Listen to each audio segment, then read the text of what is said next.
நான் பலதரப்பட்ட கூட்டத்தில் பேசி சமீப காலத்தில் பேசியிருக்கிறேன். இந்த எல்கேஜி யூகேஜி படிக்கிற குழந்தைகள் முன்னாடி என்ன பேச சொல்லுவாங்க. எல்கேஜி யூகேஜி அந்த குழந்தைகள் அப்போ நான் எப்போ முடிக்கணுங்கிறது எனக்கு தெரியும். ஏன்னா அதுக்கு ஒரு அறிகுறி. அந்த குழந்தை என்ன பண்ணணும்னா மொதல் வரிசையில் இருக்கிறது அப்படி தரையை கீறும். ஏச்சுன்னா அது போதும் அப்படின்னு அதுக்கு முடிச்சுக்கோன்னு அர்த்தம். அதை பார்த்து தான் நான் முடிச்சுக்கிறது வழக்கம். கொஞ்சம் பெரிய ஹைஸ்கூல்னா யாராவது பசங்க 2-3 பேர் கொட்டாவி விடுவாங்க. அதை பார்த்து அதை முடிச்சுக்கிறது வழக்கம். கல்லூரின்னா விசில் அடிப்பாங்க யாராவது ஒருத்தர் 2 பேர். இப்படி எனக்கு பலதரப்பட்ட எப்போ முடிக்கணுங்கிறதுக்கு அப்படிலாம் அறிகுறி உண்டு. எனக்கு ரொம்ப பிடிச்சது என்னன்னா இந்த முதியோர் இல்லங்கள் இருக்கு பாருங்க. முதியோர் இல்லம், பென்ஷனர் அசோசியேஷன்லாம் இருக்கு தமிழ்நாட்டில். எல்லாம் 60-70 வயசுக்கு மேற்பட்டவர்கள். அவங்க கூட்டத்தில் பேசுறது தான் எனக்கு ரொம்ப பிடிக்கும். ஏன்னா நான் பாட்டுக்கு பேசிக்கிட்டே இருப்பேன், அவங்களும் அசையாம கேட்டுக்கிட்டு இருப்பாங்க. அதுக்கு என்ன காரணம்னா காது கேட்காது.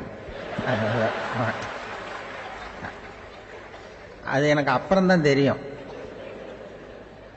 பேசி முடிச்சுட்டு இறங்கி போனா அந்த முதல் பெஞ்சில் உட்காந்துருக்கிற ஒரு நாற்காலில் என்ன சார் முடிச்சிட்டீங்க போல் இருக்கு அப்படிம்பார். எப்படி சார் கண்டுபிடிச்சிங்க? அதான் இறங்கி வந்தீங்கல்ல அப்படிம்பார். அதனால அது மாதிரி கூட்டத்தில் ஒன்றும் எனக்கு சுத்தமாக யாரும் இருக்கக்கூடாது எதிரில். இல்லைன்னா அந்த முதியோர் இல்லம் மாதிரி அப்படி காது கேட்காதவங்களாம் உட்காந்துருக்கணும். இங்கே அப்படி இல்லை, எல்லாம் ரொம்ப விழிப்போடு இருக்கீங்க, காதை திறந்து வச்சுக்கிட்டு. அது மாதிரி என்ன போன்ற ஆட்களுக்கு கொஞ்சம் இது பேசுறதும் என்ன சில பேருக்கு என்னென்னா பேச்சு மைக்க பார்த்ததும் எனக்கு எப்போ நேரங்காலம் தெரியாது, முடிக்கிறதுக்கு தெரியாது. அப்படியும் உண்டு பேச்சாளர்கள் பல ரகம். நான் கூட இப்போ ஒரு ஏற்பாடு பண்ணியிருக்கிறேன்.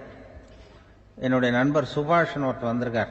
அவர்கிட்ட சொல்லியிருக்கேன், நான் எப்போ முடிக்கணும்னு தோணுதோ அப்போ லேசாக தலையை சொறி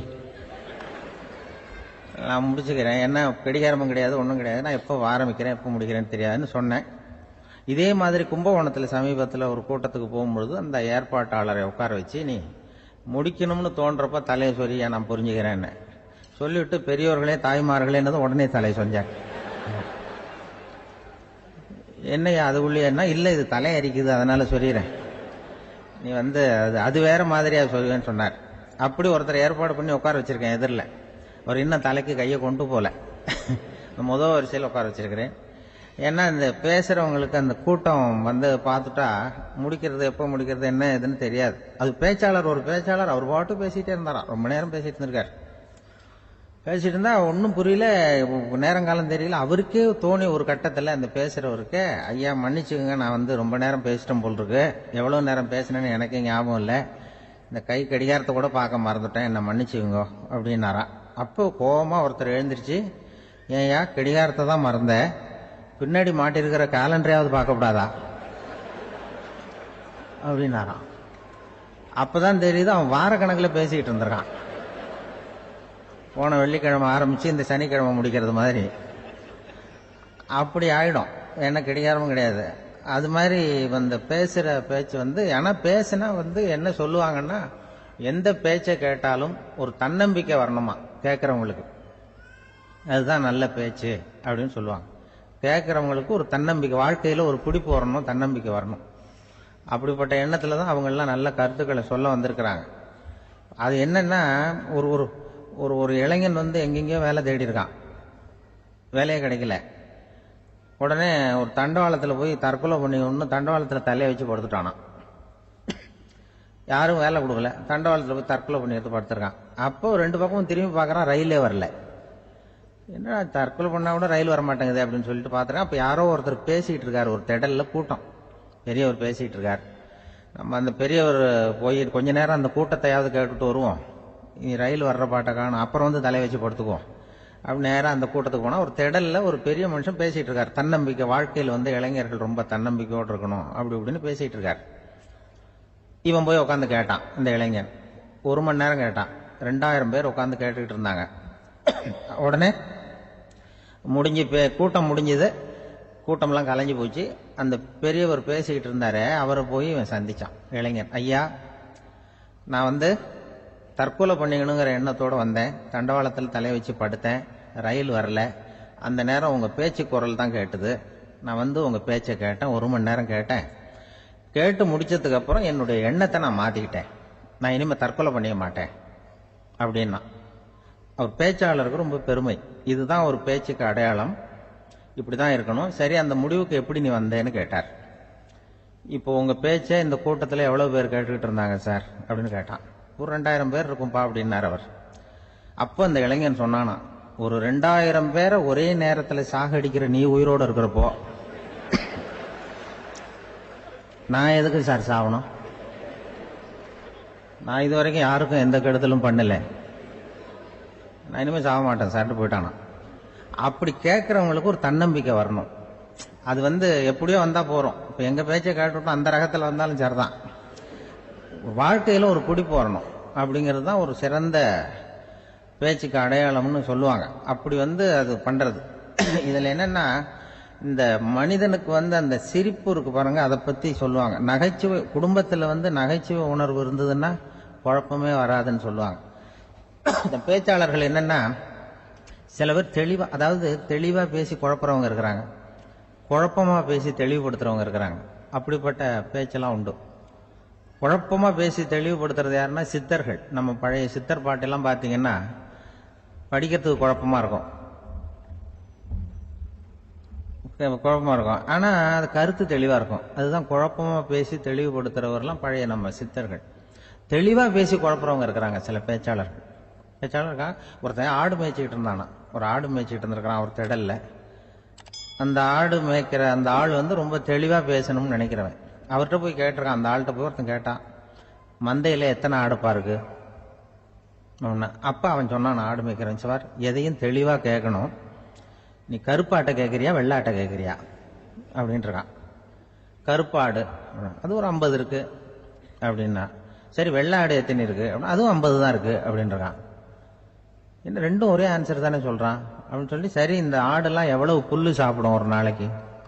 சார் மறுபடியும் தெளிவா கேளுங்க, கருப்பாடா வெள்ளாடா? கருப்பாடு அப்படின்னா 10 கிலோ சாப்பிடும். சரி வெள்ளாடு அதுவும் 10 கிலோ சாப்பிடும். ரெண்டுக்கும் அதே தான் சொல்றான். சரிப்பா இது எல்லாம் எவ்வளவு பால் கறக்கும் இந்த ஆடெல்லாம்? சார் திருப்பி திருப்பி சொல்ல, தெளிவா கேளுங்க, கருப்பாடா வெள்ளாடானா?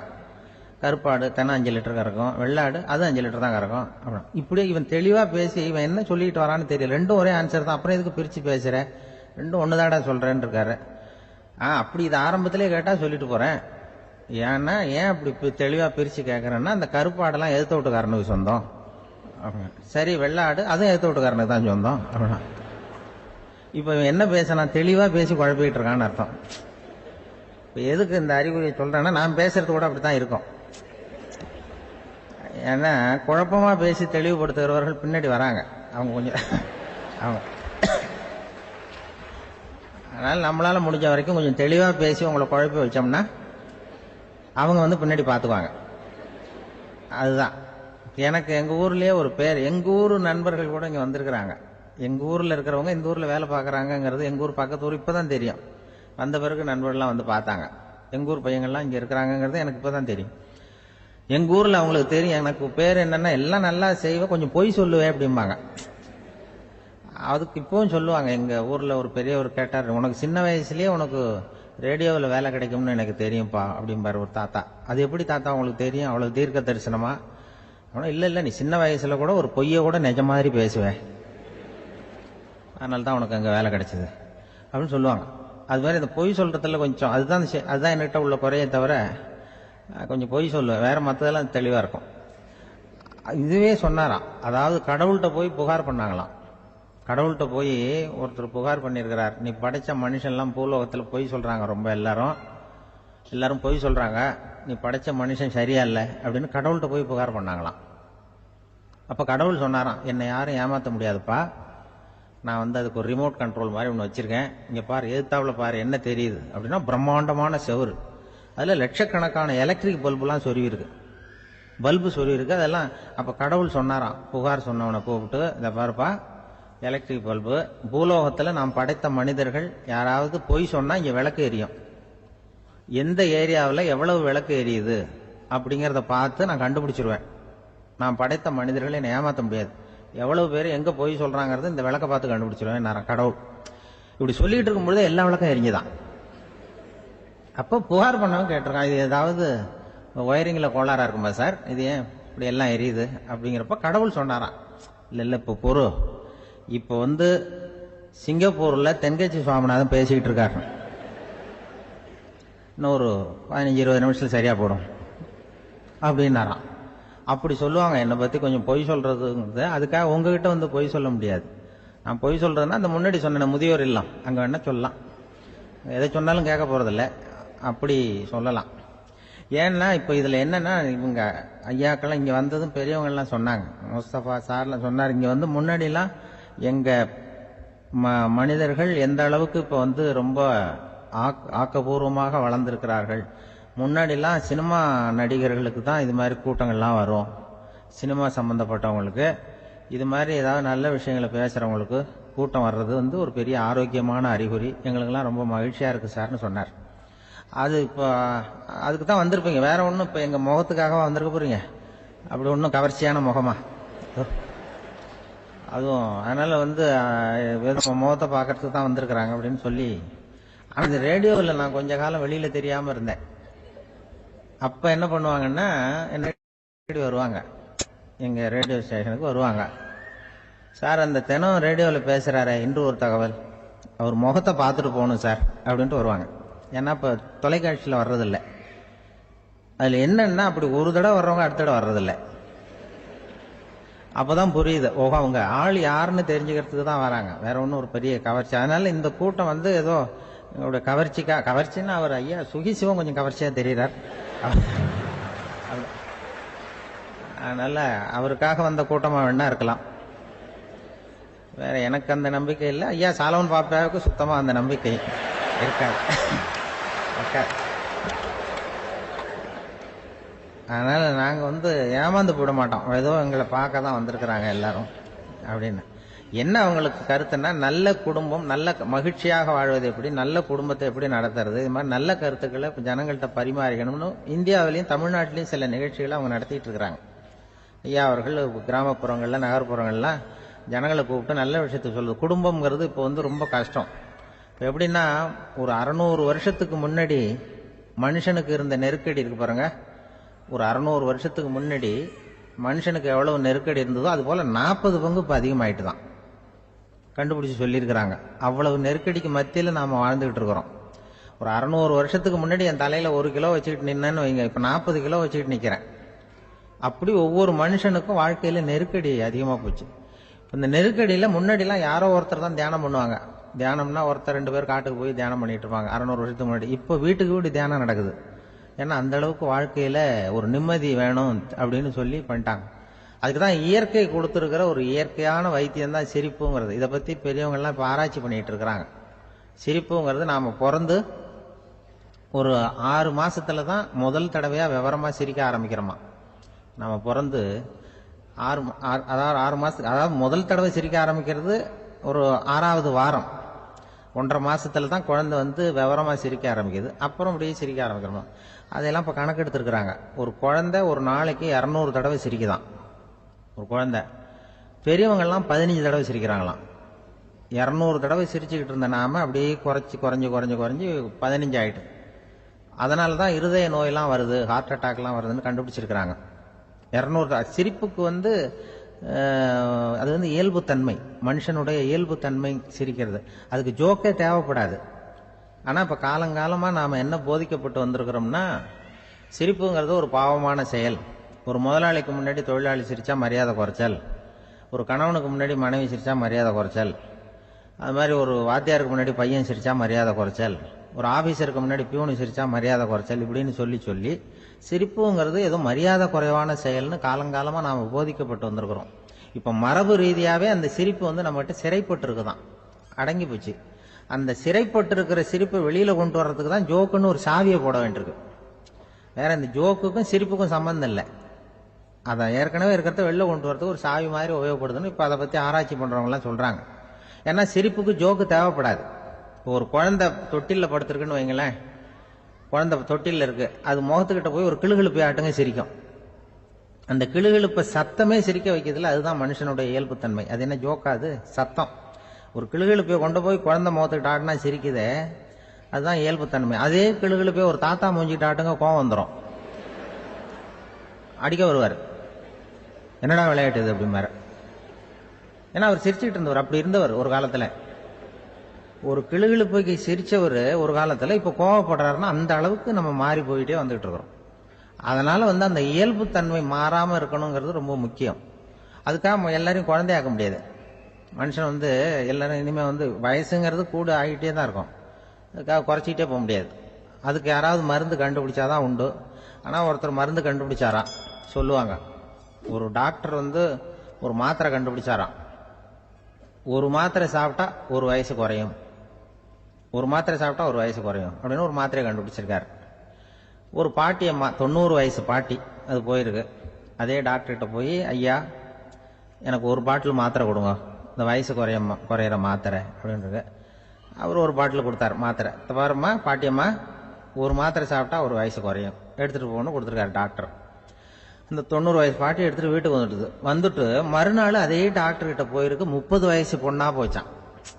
30 வயசு பொண்ணா மாறி அதே டாக்டர்கிட்ட போயிருக்கு. இடுப்பில் ஒரு கை குழந்தை, அது சட்டை கட்ட போடாமல் கட்டவரில் வாயில் வச்சுட்டு உட்காந்துருக்கு. நேராக டாக்டர்கிட்ட போய், டாக்டர் நேற்று வந்தேன், ஏதோ ஒரு மாத்திரை சாப்பிட்டா ஒரு வயசு குறையுன்னீங்க, நான் ஏதோ ஒரு ஆர்வத்தில் ஒரு 30-40 மாத்திரை சாப்பிட்டேன், இப்படி ஆயிட்டேன் அப்படின்னு. இப்போ டாக்டர் சொல்லியிருக்காரு, இதுக்கு ஏமா வருத்தப்படுற, எல்லாரும் வயசு குறையணும்னு தான் நினைக்கிறாங்க, உனக்கு வயசு குறைஞ்சிட்டுது, நீ சந்தோஷப்படு, இதுக்கே மறுபடியும் என்னட்ட வந்திருக்கிற அப்படின்னாரான் டாக்டர். அப்போ அந்த அம்மா சொல்லிச்சேன், என்னை பற்றி பரவாயில்ல டாக்டர், என் இடுப்பில் பாருங்க கை குழந்தை, இது சட்டை கட்ட போடாமல் உட்காந்துருக்கு, கட்டவரில் வாயில் வச்சுட்டு உட்காந்துருக்கு, இது ரொம்ப ஆர்வத்தில் ஒரு 70 மாத்திரையை சாப்பிட்டு விட்டுது, இது என் வீட்டுக்காரரு. இவர் இடுப்பு விட்டு கீழே இறங்க மாட்டேங்கிறார். நான் எதையாவது கொடுத்து இனிமேதான் வயசை கூட்டி இறக்கி விடுங்க டாக்டர் அப்படின்னு தான். அவர் ஏதோ நமக்கும் இதுக்கும் சம்பந்தம் இல்லைங்கிறது மாதிரி கட்டாரில் வச்சுட்டு அவர் பாட்டு உட்காந்துருக்காரு. ஏதோ நமக்கு இந்த உலகமே இல்லை, நமக்கு சம்பந்தம் இல்லைங்கிற மாதிரி உட்காந்துருக்காரு. இப்படியே நான் தூக்கிட்டு எங்க அலையிறது அப்படின்னு தான். அதனால வயசை குறைக்கிறது இயற்கைக்கு விரோதமா நாம பண்ண முடியாது. ஆனா இந்த இயல்பு தன்மை மாறாம வச்சுக்கலாம். குழந்தை மாதிரி மாற முடியாதே தவிர அந்த குழந்தை தன்மையோட வாழறதுக்கு கத்துக்கணும். அதுதான் வாழ்க்கையில இன்பமாக வாழறதுக்கு வழி. குழந்தை தனமா இருக்கக்கூடாது, குழந்தை தன்மையோட இருக்கணும்னு சொல்லுவாங்க. குழந்தை தன்மைங்கிறது வேற, குழந்தை தனம்ங்கிறது வேற.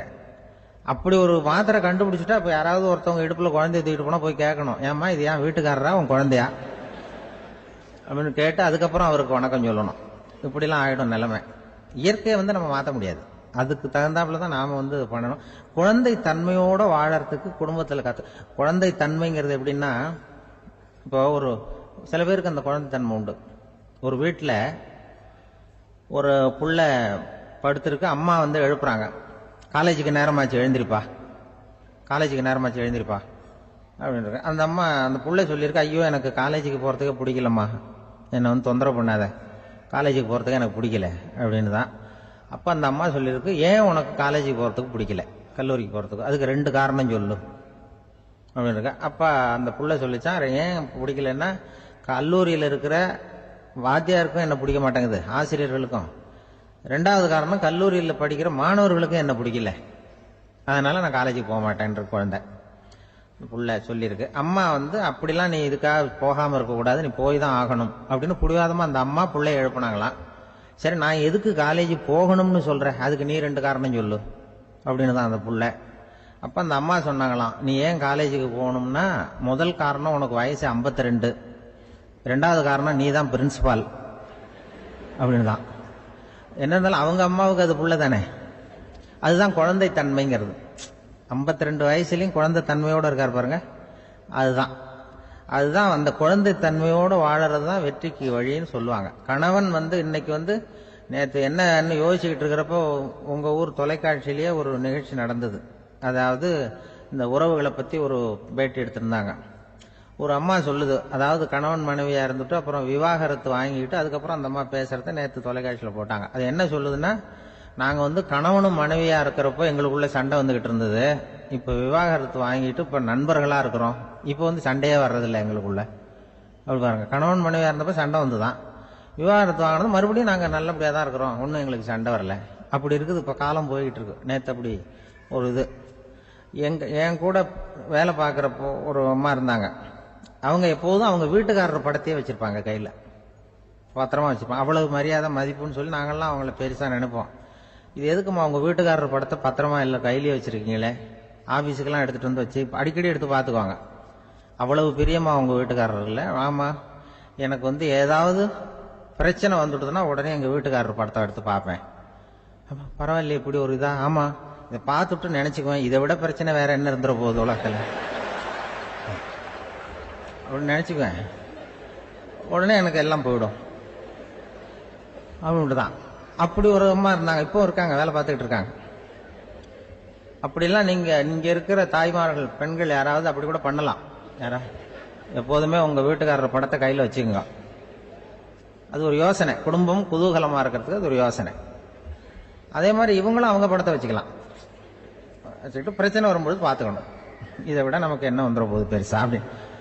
அப்படிதான் இருக்கணும். குடும்பம் வந்து நல்லபடியா இருக்கணும்னா அதுக்கு இப்போ சொல்லுவாங்க, கடவுளே வந்து ஒரு வீட்டு கணவன், வீட்டு தலைவர் கனவுல வந்தாராம். கடவுள் வந்து இது மாதிரி உன்னை விட்டுட்டு உங்க குடும்பத்தை உன்னையெல்லாம் விட்டுட்டு போக போறேன்னா, அதனால ஏதாவது வரம் வேணும்னா கேட்டு போய் வாங்கிக்கோ அப்படின்னு கடவுள் சொன்னாராம் இந்த குடும்ப தலைவர்கிட்ட. அவருக்கு என்ன கேட்கறதுன்னு புரியல. கடவுள் வந்து விட்டுட்டு போறேங்கிறாரு, ஏதாவது வரம் கேட்டுக்கோ அப்படின்னு. நம்ம என்ன பண்றது, என்ன கேட்கறதுன்னு ஒன்றும் புரியல, குழம்பிட்டு இருந்தான் அந்த ஆளு கனவுல. இப்போ கடவுள் சொன்னாரா, சரி நீ ரொம்ப குழப்பமா இருக்க, நாளைக்கு மறுபடியும் உன் கனவுல வரேன், அதுக்குள்ள நீ முடிவு பண்ணி வை, உனக்கு என்ன வரம் வேணுமோ கேட்டு வாங்கிக்கோ, உனக்கு வரம் கொடுத்துட்டு நான் போயிடுறேன், உன்னை விட்டுட்டு போறதா நான் முடிவு பண்ணிட்டேன் அப்படின்னு இருக்காரு கடவுள். சரி ஒரு நாள் அவகாசம் கொடுங்க, நாளைக்கு நான் அதுக்குள்ள முடிவு பண்ணி வைக்கிறேன்ட்டு அவர் வந்தார். மறுநாள் முழிச்சுக்கிட்டார். முழிச்சுக்கிட்டு மனைவி மகன் மக்கள் எல்லாரையும் கூப்பிட்டார், குடும்பத்தில் எல்லாரையும். இப்படி வாங்க, இது மாதிரி நேற்று கனவுல வந்தார் கடவுள், நம்மளை விட்டுட்டு போக போறாராம், என்ன வரம் வேணும்னு கேட்டு வாங்கிங்கோ அப்படின்னு இப்போ சொல்லிட்டார். என்ன கேட்கறதுன்னா அப்படின்னு அந்த கணவன் கேட்கறான். இந்த மனைவி சொல்றாங்க, என் உடம்பு பூரா நகையா இருக்கணும் அப்படின்னு கேள் அப்படின்ட்டு இருக்கு. அதுக்குள்ள அந்த ஒரு பொண்ணு ஓடி வந்து, அப்படிலாம் கேட்காதப்பா கடவுள்கிட்ட, இப்ப இருக்கிற சொத்து எவ்வளவு இருக்கோ அது போல இன்னொரு பங்கு வேணும்னு கேள் அப்படின்னு. அந்த பையன் வந்து அவன் வேற சொன்னான், அவன் அது நமக்கு வந்து இது போல ஒரு 10 பங்காவது வேணும், 2 பங்களா கார் வேணும் அப்படின்னு அவன் ஒரு லிஸ்ட்டை கொடுத்தான். இவர் என்ன கேட்கறதுன்னு முடிவு பண்றதுக்குள்ள அங்க வேலை செய்யற அம்மா, ஒரு வயசான அம்மா வந்திருக்கு, வேலை செய்யற அம்மா. அது வந்து சொல்லிச்சான் இவர்கிட்ட, தப்பாரு கடவுள்கிட்ட அப்படிலாம் கேட்காதப்பா, நாளைக்கு வரும்பொழுது என்ன வரம் வேணும்னா எங்க குடும்பத்துல எல்லாரும் அன்பா இருக்கணும், பாசமா இருக்கணும்னு கேட்டு வாங்கிக்கோ வரத்தை. அன்பு பாசம் குடும்பத்துல எப்போதும் நிலவணும்னு கேட்டு வாங்கிக்கோ, வேற எல்லாம் நம்ம பார்த்துக்கலாம்னு இந்த பெரியம்மா சொல்லிச்சான். மறுநாள் அதே மாதிரி படுத்து தூங்கினாரு.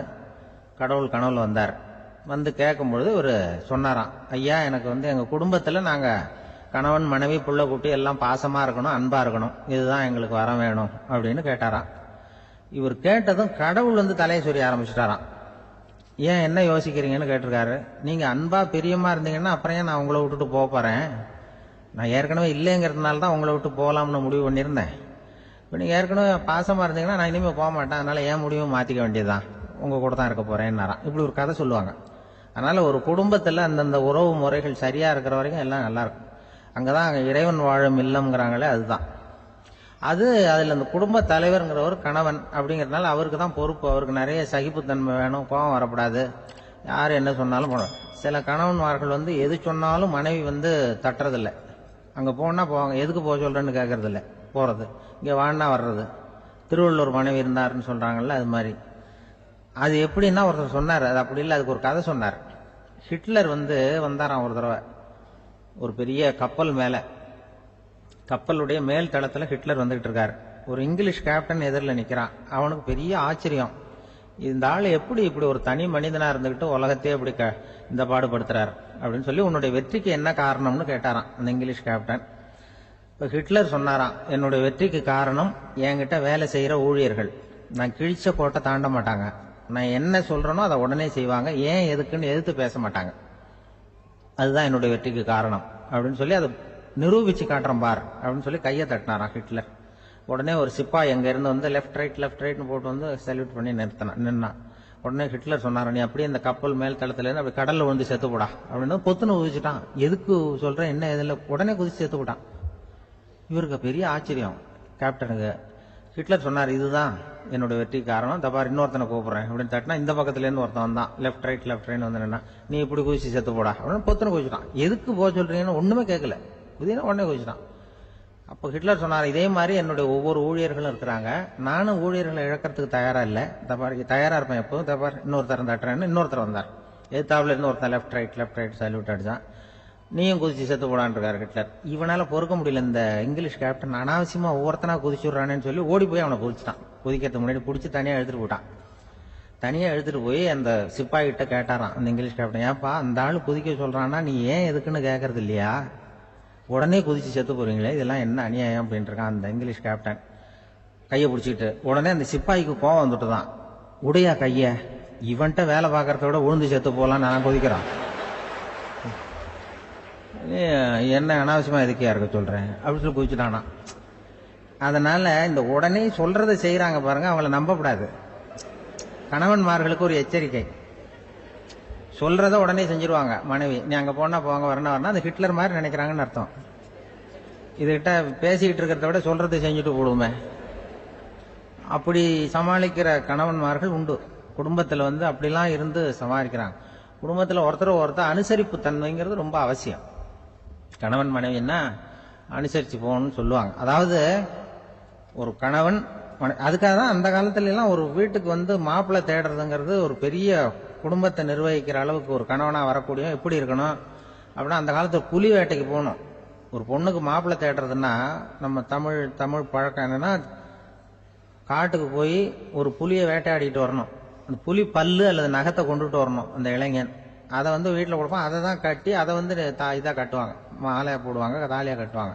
அதாவது வீரம் இருக்கா பையனுக்குன்னு பார்ப்பாங்க. ஒரு பொண்ணு வேணும்னா நீ முதல்ல வீட்டுக்கு பொண்ணு கேட்க போகக்கூடாது, காட்டுக்கு போகணும், போய் புளியை கொண்டு வா, அதுக்கப்புறம் தான் உனக்கு பொண்ணு அப்படின்னு சொல்லுவாங்க.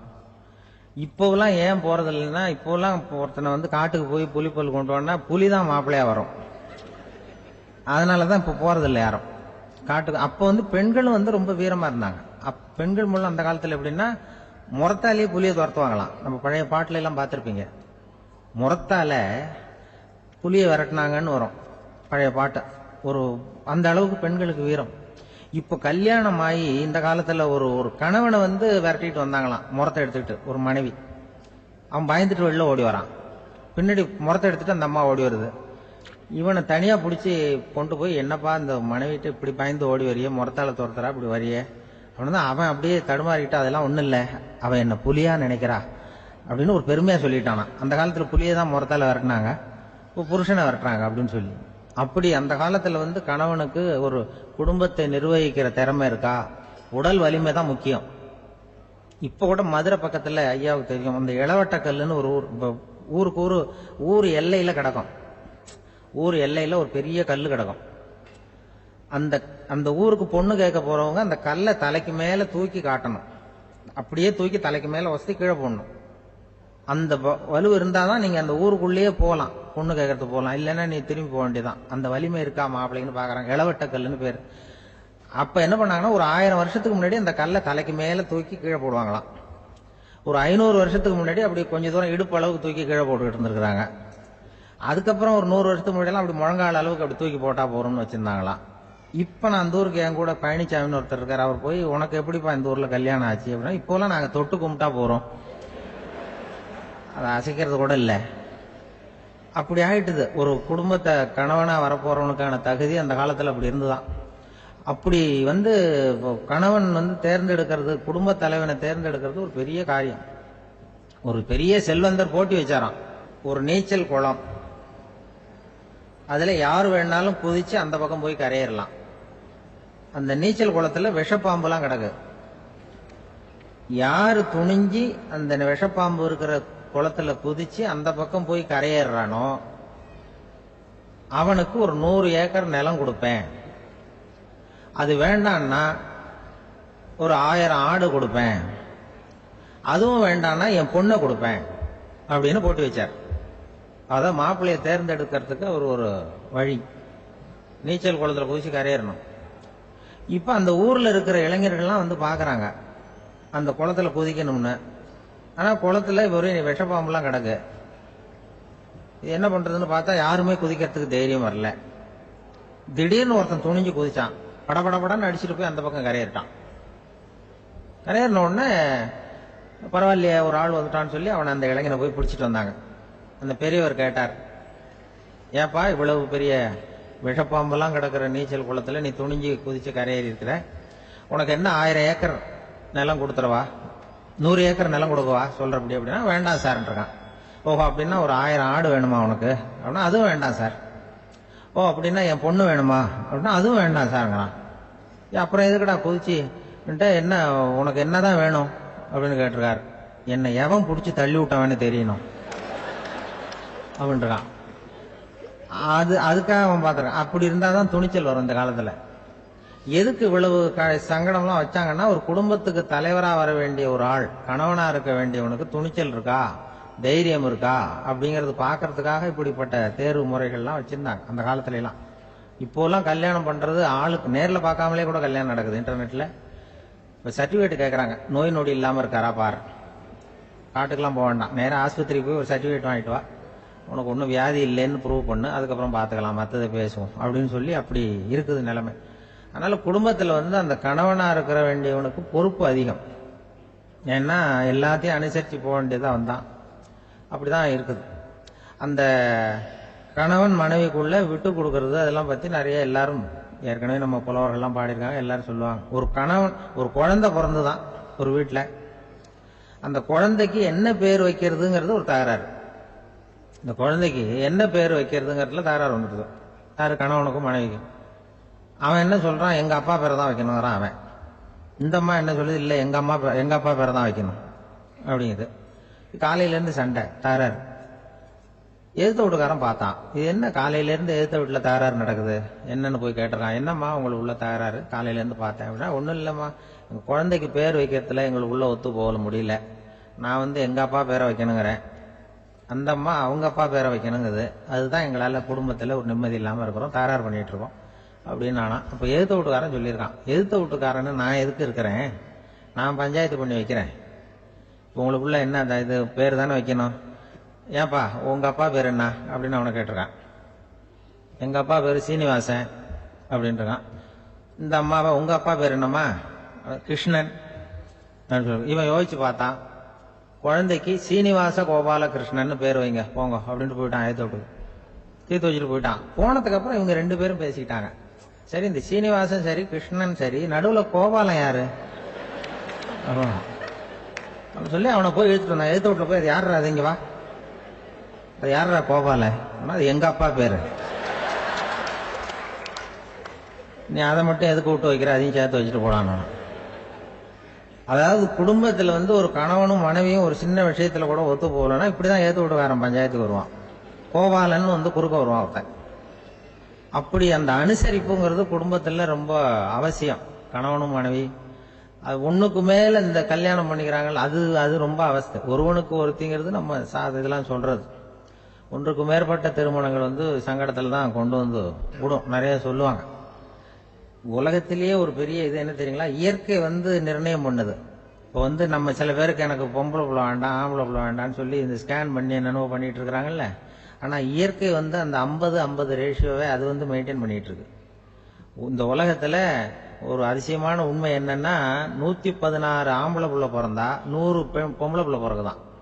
உலக அளவுல 116 ஆம்பளை பிள்ளை பிறந்தா 100 பொம்பளை பிள்ளை பிறகுது. இது எதுக்கு 16 அதிகமா பிறகுதுன்னா, அந்த வாலிப வயசு அடையறதுக்குள்ள 16 செத்து போகுது.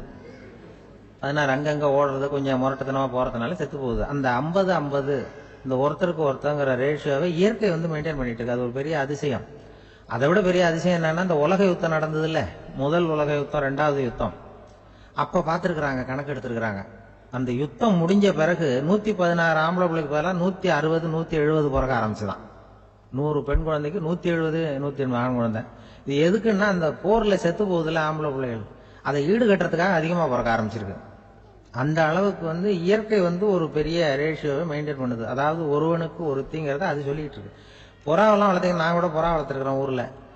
புறா வளர்த்தீங்கன்னா ஒரு தடவைக்கு 2 முட்டை தான் விடும் ஒரு வீட்டுக்கு. அந்த 2 முட்டையும் குஞ்சு பறிச்சுன்னா அதுல ஒண்ணு ஆணா இருக்கும், ஒண்ணு பொண்ணா இருக்கும். அது எந்த முட்டை ஆண் எந்த முட்டை பெண்ணுங்கிறத இயற்கை நிர்ணயம் பண்ணுது. அதை நம்ம மாற்றவே முடியாது. 2யும் அந்த பெண்ணாவோ 2யும் ஆணாவோ மாற்ற முடியாது நம்ம. அதனால அந்த இயற்கையை புரிஞ்சுக்கிட்டு நாம நடந்துக்கணும். அதனாலதான் ஒரு கணவன் ஒரு மனைவி, அதான் ஒருத்தருக்கு ஒருத்தங்கிறது. ஒண்ணுக்கு மேலனா சங்கடம் தான். ஒரு பஸ்ல ரெண்டு பெண்கள் வந்துகிட்டு இருந்தாங்களாம். பஸ் பிரயாணம். 2 பெண்கள் பக்கத்து பக்கத்துல உட்காந்துருக்காங்க. அந்த கண்டக்டரை கூப்பிட்டுருக்காங்க, இங்க வாயா அப்படின்னு அந்த ஒரு அம்மா கூப்பிட்டுருக்கு. என்னம்மா அப்படின்ட்டு இருக்காரு. இந்த ஜன்னலை திறந்து விட்டு போ அப்படின்னு. சரின்னு பக்கத்தில் இருந்த சேனல் திறந்து விட்டு அவர் போயிட்டார். பக்கத்தில் இருந்தாம உடனே இங்கே வாயா, மறுபடியும் வாயான்னு கூப்பிட்டுருக்கு. வந்து என்ன, இந்த ஜன்னலை மூடிவிட்டு போ அப்படின்ட்டு மூடிவிட்டு போனார். மறுபடியும் அந்த முன்னாடி கூப்பிட்டது வாமா வாயா வாயான்னு மறுபடியும் கண்டக்டரை கூப்பிட்டு, என்ன இந்த பார், இந்த ஜன்னலை வந்து நீ மூடி வச்சின்னா நான் மூச்சு திணறி செத்து போடுவேன். அப்புறம் உடனே பக்கத்தில் இருந்தம்மா தபாரியா அந்த அம்மா பேச்சை கேட்டுட்டு நீ திறந்து வச்சின்னா நான் குளிர் தாங்காம செத்து போடுவேன் அப்படின்னு அவர் தலையை பிச்சுக்கிறார் கண்டக்டர். என்னடா பெரிய ரொம்ப போச்சேன்னு, கொஞ்சம் தூரம் பிரயாணம் இதில் கூட அட்ஜஸ்ட் பண்ணி போகக்கூடாதா அப்படின்னு. அப்போ அந்த பஸ்ஸில் பின்னாடி ஒருத்தன் கடைசி சீட்டில் வெயில் தாங்காமல் சட்டையெல்லாம் கட்டி போட்டுட்டு ஒரு கிராமத்து ஆள் பீடி குடிச்சிட்டு வரான். அவர் கூப்பிட்ருக்கான் அந்த ஆள், அந்த கண்டக்டர் இங்கே வாயா, அங்கே என்ன தகராறு அப்படின்னு. அந்த எதிர்த்து வீட்டுக்காரன் வந்தானே முன்னாடி பஞ்சாயத்துக்கு, அது மாதிரி கண்டக்டர் இங்கே வாயா, ஏன் நீ என்ன சொல்ல போற அப்படின்ட்டு வந்திருக்கான். சட்டையெல்லாம் கட்டி போட்டு பீடி குடிக்கிறோம், பீடி புகையை ஊதி விட்டு அங்கே என்ன தகராறு அப்படின்னு கேட்டிருக்கான். ஒன்றும் இல்லையா, அந்த அம்மா வந்து ஜன்னலை திறந்தா செத்து போவேங்கிறது, இந்த அம்மா ஜன்னலை மூடுனா செத்து போவேங்கிறது, நான் என்னையா பண்ணுறது ஒரு ஆள், இதுக்கு ஏன் கவலைப்படுறேன், நான் சொல்கிறத கேள்வி, நான் தீர்த்து வைக்கிறேன் பிரச்சனையை அப்படின்னு சொல்லிட்டு பீடியை எடுத்துக்கிட்டு புகையை ஊதிவிட்டு சொன்னானா, கொஞ்ச நேரம் அந்த ஜன்னலை மூடி வை, அந்த அம்மா செத்து போவோம், அப்புறம் திறந்து வை, இந்த அம்மா செத்து போவோம், நாம நிம்மதியாக போகலாம் அப்படின்னு சொல்லிட்டு பீடி குடிக்க ஆரம்பிச்சிட்டான். அவருக்கு கோவம் வந்துட்டுது கண்டக்டருக்கு. நீ உனக்கு என்ன நீ பாட்டுக்கு சொல்லிட்டு கொடுவ, அந்த ரெண்டு அம்மாவும் செத்து போச்சுன்னா அவங்க வீட்டுக்காரனுக்கெல்லாம் யாரு பதில் சொல்றது அப்படின்னா, கவலையே படாத, ரெண்டு பேருக்கும் நான் தான் வீட்டுக்காரன். அதனாலதான் அந்த யோசனையை சொன்னேன் உங்ககிட்ட. அப்புறம் இதுதான், இந்த ஒண்ணுக்கு மேல போச்சுன்னா அது இயற்கைக்கு விரோதம், இப்படிலாம் ஆகும். அதனாலதான் அவன் அவ்வளவு ஒண்ணுமே வேண்டான்ட்டு கடைசி பெஞ்சதில் போய் சீட்டில் உட்காந்துக்கிட்டான். அப்படி அது இயற்கையை புரிஞ்சுக்கிட்டு வாழணுங்கிறது முக்கியம். குடும்பத்தில் வந்து கணவனுடைய பங்கு என்ன, மனைவனுடைய பங்கு, குழந்தை குட்டிகள்லாம் சொல்லுவாங்க, அப்படி இருக்கணும். கணவன்கிறவனுக்கு நிறைய சகிப்புத்தன்மை தேவைப்படுது. மனித நேயம்ங்கிறத பற்றி சொல்லுவாங்க. மனித நேயம் ஏன்னா ஒரு கணவன் கணவனாக இருக்கணும், மனைவி மனைவியாக இருக்கணும். ஒரு மனுஷன் வந்து இன்னைக்கு வந்து மனிதன் மனிதனாக இல்லை, மனித நேயம் குறைஞ்சி போச்சு, இது குடும்ப உறவுகள்லாம் ரொம்ப மாறி போச்சுன்னு சொல்ல. இப்போ நாகரிகத்தில் அப்படி தான் இருக்குது. ஒரு இதில் ஒருத்தன் என்ன பண்ணியிருக்கான், ஒரு சின்ன பையனை கொண்டு வந்தானா, ஒரு சின்ன பையன் பக்கத்தில் இருக்கான். ஒரு பெரியவர் கேட்டிருக்கார், யாருப்பா அந்த பையன் அப்படின்னு கேட்டிருக்கார். இவன் சொன்னானா, இந்த பையன் எனக்கு தூரத்து உறவு, எனக்கு தூரத்து உறவுன்னு இருக்கான். சரி, தூரத்து உறவுன்னா எப்படி அப்படின்னு கேட்டிருக்கான். இந்த பையன் எங்க அப்பாவுக்கு 8வது புள்ள அப்படின்னு நானா, கூட பிறந்தவனே அவ்வளவு தூரமா போயிட்டான், 8வதா பிறந்தான். அப்படி இருக்கு குடும்ப உறவுகள்ங்கிறது. மனுஷனுக்கு வந்து வேல்யூ விஞ்ஞானம் எப்படி போட்டிருக்குன்னா, ஒரு மனித உடம்புல இருக்கிற கால்சியத்தை மட்டும் தனியாக எடுத்தா ஒரு சின்ன ரூமுக்கு வெள்ளை அடிக்கலாமா, ஒரு மனுஷ உடம்புல இருக்கிற பாஸ்பரஸை மட்டும் தனியாக எடுத்தா ஒரு 40 நெருப்பு வச்சு தயார் பண்ணலாம். ஒரு மனுஷ உடம்புல இருக்கிற இந்த கொழுப்பு சத்தை மட்டும் தனியாக எடுத்தா ஒரு 7 சோப்பு கட்டி தயார் பண்ணலாம். அது மாதிரி ஒரு மனுஷ உடம்புல இருக்கிற இரும்பு சத்தை மட்டும் தனியாக எடுத்தா ஒரு 2 அங்குல அணி 2 செய்யலாம். இவ்வளவுக்கு விலை போட்டா 42 ரூபா 50 காசு. இதுதான் மனுஷனுக்கு விஞ்ஞானம் போட்டிருக்கிற விலை. அது எப்போ அது ஒசரும்னா, அவன் மனுஷனா இருக்கிற வரைக்கும் இருக்கு பிறப்பா. அதுவும் செத்து போனா அதுவும் கிடையாது, செத்து போனா அதுவும் குறைஞ்சிரும். மிருகங்களுக்கெல்லாம் அப்படி இல்லை, செத்ததுக்கு அப்புறம் விலை கூடும். அங்கெல்லாம் எல்லா ஊர்லயும் பாத்தீங்கன்னா உயிர் கோழி 50 ரூபா, உரிச்ச கோழி 60 ரூபான்னு போட்டிருக்கோம். செத்ததுக்கு அப்புறம் 10 ரூபா அதிகம். மனுஷன் வந்து நீ உயிர் மனுஷன் 42 ரூபா 50 காசு, செத்ததுக்கு அப்புறம் 52 ரூபான்னா நீயே வச்சுக்கிடாது, எனக்கு எது கண்டு போடு.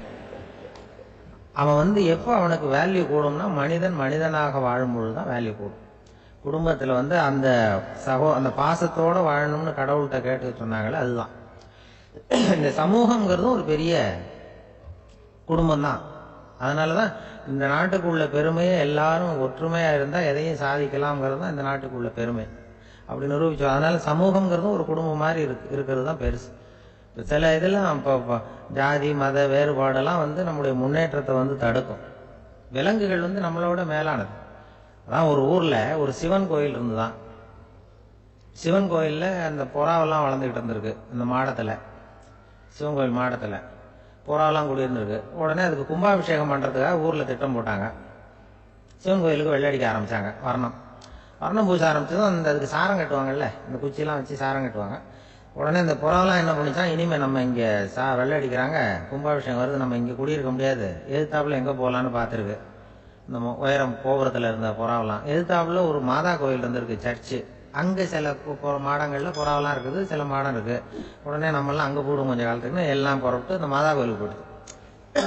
அங்கே போனால் அங்கே இருக்கிற புறாவோடு சேர்ந்து இதுவும் குடியிருந்துட்டு இருக்கு. கொஞ்ச நாள் என்னாச்சு, அங்கே கிறிஸ்மஸ் வந்துட்டுது. கிறிஸ்மஸ் வந்தது சரி, இங்கேயும் வெள்ளடிக்க ஆரம்பிக்கிறாங்க. நம்ம மறுபடியும் எங்கடா போகிறதுன்னு பார்த்தா அங்கே இருக்கிற புறாவோட சேர்ந்து இதுவும் சேர்ந்து நேராக ஒரு பள்ளிவாசல் இருந்தது. எதுக்கு அங்கே இருக்கிற மாடத்தில் போய் அங்கே குடியேறிட்டுது எல்லாம். அங்கே போனால் அங்கே ரமலான் மாதம் வந்து ரம்ஜானுக்காக அதையும் புதுப்பிக்க ஆரம்பித்தாங்க. இது என்ன பண்ணுறதுன்னு சொல்லி இந்த 3 செட்டு புறாவும் சேர்ந்து என்ன பண்ணிச்சு, எங்கே போகலான்னு பார்த்தா மறுபடியும் அதுக்குள்ளே இந்த சிவன் கோயிலில் கும்பாபிஷேகம் முடிஞ்சு போச்சான். முடிஞ்சிருக்கு, அங்கே போடுவோம் எல்லாரும் சொல்லி எல்லா புறாவும் அந்த சிவன் கோயிலுக்கு வந்துடுது. அங்கே போய் மாடத்தில் குடியிருந்துட்டுது. அப்போ திடீர்னு ஒரு நாள் பார்த்தா ஒரே கலவரம் பூமியில் எல்லாம் ஒருத்தன் அருவாளை தூக்கிட்டு நிற்கிறான், குச்சி எடுத்து ஒருத்தனை சுட்டுக்கிறான். ஒரே கலவரம், சத்தம், ஒரே மத கலவரம் வந்துட்டுது ஊரில். அப்போ புறாவெல்லாம் மாடத்தில் இருந்துக்கிட்டு ஒரு குஞ்சு புறா அவங்க அம்மாட்ட கேட்டுதான், இது என்ன இந்த மனுஷனுக்கு என்ன ஆச்சு, இந்த மனுஷனுக்கு என்ன ஆச்சு, அவன் கத்தியை தூக்கிட்டு நிற்கிறானே அப்படின்னு கேட்டுதான். ஒரு குஞ்சு புறா அவங்க அம்மாட்ட கேட்டுதான். அம்மா புறா அம்மா அந்த புறா சொல்லித்தான், மனுஷனுக்கு இப்போ மதம் பிடிச்சிருக்கு, அதான் கத்தியை தூக்கிட்டு நிற்கிறான் அப்படின்னு இருக்கு. இப்போ நமக்கெல்லாம் பிடிக்கலையே அப்படின்னு தான். அப்போ அந்த புறா சொல்லித்தான், அந்த பாருமா, நாம் வந்து இந்த சிவன் கோயிலில் இருந்தாலும் நமக்கு புறான்னு தான் பேர், இந்த மாதா கோயிலுக்கு போனாலும் நமக்கு புறான்னு தான் பேர், பள்ளிவாசலுக்கு போனாலும் நமக்கு புறான்னு தான் பேர். ஆனால் மனுஷன் அப்படி இல்லை. அவன் இங்கே இருக்கிற வரைக்கும் இந்துன்னு சொல்லுவான், அங்கே மாதா கோயில் இருந்தான்னா கிறிஸ்தவன்னு சொல்லுவான், பள்ளிவாசல் இருந்தான்னா முஸ்லீம்னு சொல்லுவான். அப்போ குஞ்சு புறா அது என்ன இப்படி பண்ணுறாங்க மனுஷங்க, இப்போ அவங்கள விட நம்ம வசதி போல் இருக்க, நம்ம தேவலாம் போல் இருக்க அப்படின்னு தான் அந்த குஞ்சு புறா. அப்போ அந்த தாய் புறா சொல்லிச்சான், உண்மைதான், அதனால தான் நம்ம மேலான இடத்துல இருக்கிறோம், அவன் கீழே நிற்கிறான் இன்னமும் அப்படின்னு சொல்லிச்சான். இதுதான் அந்த குடும்பம்ங்கிறது, சமுதாயம்ங்கிறது ஒரு பெரிய குடும்பம். அது இந்த புறாகிட்டேருந்து மனுஷன் கற்றுக்க வேண்டியிருக்கு. அப்படி இருக்குது இன்றைக்கி மனுஷனுடைய நிலைமை. அதை வந்து புரிஞ்சுக்கணும். அப்படி தான் ஒவ்வொரு இதுலேயும் நாம் வந்து நடந்து கொள்ள வேண்டியிருக்குது. மிருகங்கள்டேருந்து கற்றுக்கிற வாய்ப்பெல்லாம் இருக்குது. அப்படி சொல்லுவாங்க. அந்த இதில் வந்து நம்ம குடும்பத்தில் வந்து என்னென்னா, இப்போ இந்த பிள்ளைகளை பற்றி சொல்லுவாங்க. இப்போ ராமர் லட்சுமணர் கதை சொல்லுவாங்க. அதாவது ராமரும் பரதனும் பந்து விளையாடிக்கிட்டு இருந்தாங்களாம் சின்ன வயசில் பந்து விளையாடிட்டு இருந்தாங்களாம். உடனே ராமர் வந்தாராம். வந்து கோசலை அவங்க அம்மா கோசலை மடியில் சோர்ந்து போய் உட்காந்தாராம். சந்தோஷமாக வந்து உட்காந்துருக்காரு. அப்போ அந்த கோசலை அம்மா கேட்டாங்களாம், ஏன்ப்பா அப்படி இவ்வளவு சந்தோஷமாக இருக்கியே, என்ன காரணம் அப்படின்னு கேட்டிருக்காரு. அப்படின்னு அந்த அம்மா கேட்டிருக்கு. ராமன் சொன்னான்னா, இது என் தம்பியோட நான் பந்து விளையாண்டுக்கிட்டு இருந்தேன், பரதன் அவன் வந்து ஜெயிச்சுட்டான், நான் தோத்துட்டேன், என்னை வந்து அவன் ஜெயிச்சுட்டான், அவனுடைய வெற்றி வந்து எனக்கு சந்தோஷமாக இருக்குது, தம்பியோட வெற்றி, அதனால் நான் சந்தோஷமாக இருக்கேன்னு சொல்லியிருக்கு. அந்த அம்மாவுக்கு ரொம்ப சந்தோஷம், தம்பி ஜெயிக்கிறாங்கிறத பற்றி அண்ணன் வந்து சந்தோஷப்படுறானே அப்படின்னு. கொஞ்ச நேரத்தில் பரதன் வந்திருக்கான். அவன் சோர்ந்து போய் கலங்கி போய் வந்து அதே அம்மா மடியில் உட்காந்துருக்கான். நீ ஏப்பா நீ தான் ஜெயிச்சுட்டியாமே, நீ என்னத்துக்கு வருத்தப்பட்டுட்டு வர அப்படின்னு கேட்டிருக்கேன் அந்த அம்மா. அப்போ பரதன் சொன்னானா, நான் ஜெயிக்கணுங்கிறதுக்காக அண்ணன் விட்டு கொடுத்தாரு, தோத்துட்டாரு, அதனால எனக்கு வருத்தமாக இருக்குது, உண்மையில் அவர் தான் ஜெயிச்சிருக்க வேண்டியது, எனக்காக விட்டு கொடுத்தாரு, அதனால நான் வருத்தப்படுறேன்னா. அப்போ அந்த அம்மா சொல்லித்தான், இப்படி தான் தம்பியினுடைய வெற்றி அண்ணனை சந்தோஷப்படுத்துது, அண்ணனுடைய தோல்வி வந்து தம்பியை வருத்தப்பட வைக்குது, இப்படி தான் இருக்கணும் அண்ணன் தம்பின்னா, அப்படி தான் குடும்பத்திலையும் இருக்கணும்னு சொல்லி அந்த அம்மா சொன்னதாக சொல்லுவாங்க ராமாயண கதை. அதே போல் இதில் வரும், நபிகள் நாயகத்தினுடைய பேரர்கள் பாத்திமாவனுடைய பிள்ளைகள் 2 பேர், ஹசன் ஹுசைன் 2 பேர் நபிகள் நாயகத்தினுடைய பேரன்மார்கள். அன்னை பாத்திமாவனுடைய குழந்தைகள். ஹசனும் ஹுசைனும் பேசிக்கிறதே இல்லையா கொஞ்ச நாள். இந்த அம்மாவுக்கு அதை பார்க்குறாங்க, ஏதோ அண்ணன் தம்பிக்குள்ளே ஏதோ தகராறு போல் இருக்கு, ஏன் பேசிக்க மாட்டேங்கிறாங்க அப்படின்னு சொல்லி அந்த பிள்ளைகளை கூப்பிட்டு வச்சு அந்த அம்மா புத்தி சொல்லிச்சான். பாருப்பா, நீ வந்து அண்ணன் தம்பிக்குள்ளே இது மாதிரி இருக்கக்கூடாது, உங்கள் பாட்டனார் ஒரு புத்திமதி சொல்லியிருக்காரு, உனக்கு தெரியுமா, ஒரு முஸ்லீம் இன்னொரு முஸ்லீமோடு 3 நாட்களுக்கு மேல் பேசாமல் இருந்தால் அது அவனை கொலை செய்வதற்கு ஒப்பாகும் அப்படின்னு நபிகள் நாயகம் சொல்லியிருக்கார், தெரியுமா உனக்குன்னு அந்த அம்மா சொல்லிச்சான். அப்போ அந்த தம்பிக்காரர் சொன்னாராம், ஹுசைன் சொல்லியிருக்கார், அதுவும் எனக்கு தெரியும், அதே தாத்தா பாட்டனார் என்ன சொல்லியிருக்காருன்னா, அந்த 2 பேரில் யார் முதல்ல சலாம் சொல்கிறாங்களோ, யார் முதல்ல முன்னாடி பேசுகிறாங்களோ அவங்களுக்கு சொர்க்கம் கிடைக்கும், இறைவனுடைய ஆசி கிடைக்கும்னு சொல்லியிருக்கிறார். அந்த ஆசி அண்ணனுக்கு கிடைக்கட்டுமேங்கிறதுக்காக நான் பேசாமல் இருக்கிறேன் அப்படின்னா.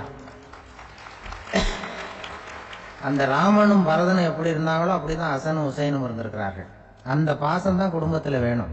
குடும்பத்தில் அண்ணன் தம்பி எப்படி நடந்துக்கணும், அம்மா பிள்ளை எப்படி நடக்கணும் அப்படிங்கிறது தான். ஏன்னா தாய் அம்மாவுக்கு எப்போதுமே பிள்ளைங்கள் அம்மா பக்கம் தான் இருக்கும். அம்மா பிள்ளைங்க தான் அதிகம். இதில் ஒரு பெரிய நீதிபதி இருந்தார் சென்னையில், உண்மையாக நடந்தது. சென்னையில் ரொம்ப காலத்துக்கு முன்னாடி காந்தி இருந்த காலத்தில் சென்னையில் ஒரு நீதிபதி, அவர் ஒரு நாள் கோர்ட்லாம் விட்டு ரொம்ப கஷ்டப்பட்டு ராத்திரி சும்மா போய் உடனே வீட்டுக்கு வரல. கோர்ட்டினுடைய நடவடிக்கை முடிஞ்சு வீட்டுக்கு வராமல் போய் எங்கெங்கேயோ போய் சுற்றி விட்டு அந்த நண்பர்களோடு அப்படியே உல்லாசமாக அப்படியே கொண்டாடிவிட்டு நடு ராத்திரிக்கு வந்திருக்கிறாரு வீட்டுக்கு 1 மணிக்கு. அப்போ அந்த வயசான அம்மா வாசல்லையே காத்துக்கிட்டு இருக்கு. உள்ளே போச்சு நீதிபதி இன்னும் சேரலேன்னு வாசல்லையே நின்றுட்டு இருந்துதான். அப்போ அது வந்த உடனே பலார்னு அரைஞ்சு விட்டாங்களாம் அந்த அம்மா. ஏன்டா அவ்வளோ தூரம் எங்கே போனேன், என்னதான் நீதிபதியாக இருந்தாலும் அவங்களுக்கு உள்ள தானே, பலார்னு அரைஞ்சு விட்டாங்க. உடனே அவர் கலங்கி போய் அழுதாராம். மறுநாள் கேட்டிருக்காங்க அந்த பக்கத்தில் இருந்தவங்க, ஏன் நீ பெரிய நீதிபதி, பெரிய பதவியில் இருக்க, அதனால உன்னை அவங்க அம்மா அடிச்சிட்டாங்கன்னு அழுதியா அப்படின்னு கேட்டாங்களாம். அப்போ அவர் சொன்னாராம் நீதிபதி, இல்லை நான் இது மாதிரி எங்கள் அம்மா கிட்ட அடிக்கடி அடி வாங்குவேன். எப்போதும் அவங்க அடிக்கிற அடி பலமாக விழும். இப்போ அவங்க அடித்தது எனக்கு வலிக்கவே இல்லை. அந்த அளவுக்கு அவங்களுக்கு வயசாகிட்டுதே, பலம் குறைஞ்சுட்டுதேன்னு நினச்சி அழுதேன் அப்படின்னு. அதுதான் புள்ள அம்மா பேரில் உள்ள பாசங்கிறது. இதே போல் நான் சொன்னது மாதிரி முன்னாடி இவர் ஒரு இறைநேச செல்வர் ஒருத்தர் இருந்தார். ஒரு அம்மா எனக்கு அப்பா தண்ணி கொடுப்பா அப்படின்றது படுக்கையில் இருந்த அம்மா. இவர் ஏதோ படிச்சுக்கிட்டு இருந்தவர், ஒரு சின்ன இளைஞர் உடனே ஓடி போய் ஒரு குவளையில் தண்ணி எடுத்துகிட்டு போய் அம்மாவுக்கு முன்னாடி நிற்கிறார். முன்னா அந்த அம்மா அதுக்குள்ளே தூங்கி போச்சு. இவர் அந்த தண்ணியை வச்சுக்கிட்டு அவர் பாட்டு நிற்கிறார். விடிஞ்சு போச்சு. விடிகிற சமயத்தில் அந்த அம்மா முடிச்சு பார்க்குது, பையன் தண்ணியோட கையில் வச்சுட்டு நிற்கிறார். ஏம்மா என்னப்பா நீ ராத்திரி பூரா தண்ணியோட நின்றுட்டு இருக்கிறியா எனக்கா அப்படின்னு. அப்பா அவர் சொன்னாராம், ஆமாம்மா ராத்திரி தண்ணி தாகமாக இருக்குன்னு கேட்டீங்க, உடனே தண்ணி கொண்டு வந்துட்டேன். ஓடி பார்க்கும்பொழுது நீங்கள் தூங்கிக்கிட்டு இருந்தீங்க. தூங்கிட்டு இருக்கும்பொழுது உங்களை எழுப்ப வேண்டாம், தூக்கத்தை கெடுக்க வேண்டாம்னு நான் நினச்சேன், அதனால் எழுப்பலை. தூக்கம் முழிக்கிற சமயத்தில் உடனே தாகமாக இருக்கும், தண்ணி குடிக்கணும்னு ஆசைப்படுவீங்க, அதனால தண்ணியை பக்கத்திலே வச்சுட்டு நிற்கிறேன் அப்படின்னு அந்த இளைஞர் சொன்னாராம். அப்படியே கட்டி பிடிச்சிட்டு நீ பிற்காலத்தில் பெரிய அறிஞராக வருவேன்னு சொல்லி அந்த அம்மா வரணும்னு சொல்லி இறைவனை வேண்டாங்களாம். அவர் தான் இஸ்லாமிய மார்க்கத்தில், தீன் மார்க்கத்தில் பெரிய ஆளானது. அதாவது ஷர்புதீன் யாஹ்யான்னு ஒருத்தர், அவர் பெரிய இஸ்லாமிய பேரறிஞராக வந்தார். இப்படி அம்மா பேரில் பாசமாக உள்ளவங்கலாம் இருந்தாங்க நிறைய. அப்படி அந்த குடும்பத்தில் அந்த பாசம் நேசம் எவ்வளவு இருக்கோ அவ்வளவுக்கு அவர்கள் உயர்வார்கள்ங்கிறது தான் நம்முடைய பெரிய இதெல்லாம் பெரியவங்கெல்லாம் சொல்லியிருக்கிறது அதுதான். அதனால தான் அந்த கணவனுடைய பங்கு என்ன, மனைவியினுடைய பங்கு என்ன, பிள்ளைகளுடைய பங்கு என்னங்கிறத பற்றி ரொம்ப விவரமாக சொல்கிறதுக்காக தான் அதை பற்றி நாம் சிந்திக்க வேண்டிய நேரம் இதுங்கிறதுனால தான். கணவனுக்கு இது வந்துடக்கூடாது, அதாவது கோபம் வரக்கூடாது, நிதானம் வேணும் அப்படின்லாம் சொல்லுவாங்க. நிதானம், கணவன் கோபப்படக்கூடாதுமா. அதுக்கு நாங்கள் மனுஷனுக்கு சினம் தவிர்த்தல்னு பயிற்சியெல்லாம் கொடுக்குறாங்க. இப்போது மனுஷன் கோவப்படாமல் இருக்கணும், போகணும் வரணும், அதுக்கு சொல்லுவோம் நாங்கள். சும்மா கதை ரூபமாக சொல்கிறது. அங்கே வேதாத்திரி மகரிஷின்னு இருக்காரு, அவர் இதில் சினம் தவிர்த்தல்னு பயிற்சியை கொடுப்பாங்க. குடும்ப தலைவர்கள் பெரியவங்கள்லாம் அந்த பயிற்சியை எடுத்துக்கணும். என்ன கூப்பிட்டாங்க ஒரு தரம், சினம் தவிர்த்தல்னு ஒரு பயிற்சி கொடுக்குறோம், அதில் நீ பேசுனாங்க. நான் சொன்னேன், நான் பயிற்சிக்கு வேணா வரேன், என்னை பேச வேண்டாம் சார், நான் பயிற்சி கற்றுக்கிறேன். இல்லை நீ அதெல்லாம் பயிற்சி நாங்கள் கொடுக்குறோம், நீ உனக்கு என்ன தெரியுமோ சொல்லு, மனுஷன் கோவப்படாமல் இருக்கணும், அதுக்கு ஏதாவது வழி சொல்லிட்டு போ அப்படின்னு கூப்பிட்டாங்க. சரின்ட்டு போனேன். அங்கே போய் நான் சொன்னேன், இது மாதிரி எனக்கு தெரிஞ்சது ஒரு கதை மாதிரி சொன்னேன். மீனம்பாக்கம் ஏர்போர்ட், அங்கே ஜப்பானுக்கு போக வேண்டிய ஒரு பிரயாணி லக்கேஜோடு நிற்கிறார் நிறையா. இதை வாங்கி பிளேனில் ஏற்றக்கூடிய ஒரு தொழிலாளி அவர்கிட்ட ஒரு சண்டை போடுறார், அடிக்க போகிறார், திட்டுறாரு, கண்ணாமண்ணு திட்டுறார். அவர் இதை ஒருத்தர் பார்த்துக்கிட்டே இருக்கார். அந்த சினம் தவிர்த்தல் பயிற்சி கொடுக்குற பேராசிரியர் ஒருத்தர் பார்த்துக்கிட்டே இருக்கார். இது எப்படி இவன் இந்த ஆள் அவ்வளவு கோபமாக அடிக்க போகிறான், திட்டுறான் அந்த பெரிய மனுஷன், இவர் பதிலுக்கு அவர் திட்டவே இல்லையே. அந்த தொழிலாளி சிரிச்சுக்கிட்டே சரி சார் அப்படின்னுட்டே இருக்கான். இவர் லக்கேஜை வாங்கி பிளேனில் ஏற்றுற தொழிலாளி இப்போ கண்ணாமண்ணு அடிக்க போகிறான், திட்டுறான், முகம் செவந்து போச்சு. இவருக்கு என்ன ஆச்சரியம்னா, இந்த ஆள் இவ்வளவு கோவப்படுறான், அதை வாங்கி அந்த தொழிலாளி கொஞ்சம் கூட முகத்தில் கோபமே படலையே, சிரிச்ச முகத்தோடு இருக்கானே, இவன் நமக்கு பயிற்சி வகுப்பு எடுக்கலாம் போல இருக்க அப்படின்னு இவர் நினச்சிட்டார். ரொம்ப நேரம் அவர் கத்திக்கிட்டு இருந்தார். சரி சார்ன்ட்டு அதை வாங்கிட்டு அவர் போயிட்டார். போனதுக்கப்புறம் அவர் இந்த ஆள் அப்புறம் பிளேன் வந்தது, ஏறி அவர் போயிட்டார், ஜப்பானுக்கு போயிட்டார். அதுக்கப்புறம் இந்த சினம் தவிர்த்தல் பேராசிரியர் ஓடி போய் அந்த தொழிலாளியை பிடிச்சி கொண்டு வந்தார். இந்த பாருப்பா, நான் காலையிலேருந்து பார்த்துக்கிட்டு இருக்கேன், அந்த ஆள் உன்னை அடிக்க வந்தான், திட்ட வந்தான், இவ்வளவு கோவப்படுறான், உனக்கு பதிலுக்கு நீ கோவமே படலையே, உனக்கு கோவமே வராதா? அது எப்படி நீ சினம் தவிர்க்கிறது, எப்படி உனக்கு கோவமே வரலையா அப்படின்னு கேட்டிருக்காரு. அப்போ அந்த தொழிலாளி சொன்னாராம், அப்படி இல்லை சார், மனுஷன்னு பிறந்தா கோவம் படாமல் இருக்க முடியாது, எல்லாருக்கும் கோவம் வரும், அது அவங்கவுங்க வழியில் டீல் பண்ணுவாங்க, நான் அதை என் வழியில் டீல் பண்ணேன், அவ்வளோதான். அப்போ அவர் திட்டும் பொழுது உனக்கு கோபம் வந்தது தானே? வந்தது சார். அப்போ அது எப்படி டீல் பண்ணேன்னு கேட்டிருக்காரு. அப்போ இவன் சொன்னான், நான் ஒன்றும் இல்லை சார், அந்த அந்த பிரயாணி வந்து இப்போ ஜப்பானுக்கு போயிட்டு இருக்கார், அவர் லக்கேஜ்லாம் அமெரிக்கா போயிட்டு இருக்கு.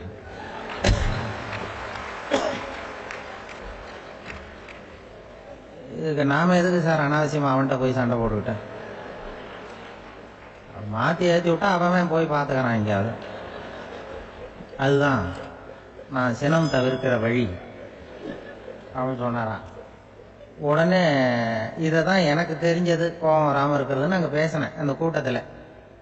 அதுக்கப்புறம் இன்ன வரைக்கும் அவங்க கூப்பிடுறதே இல்லை என்ன.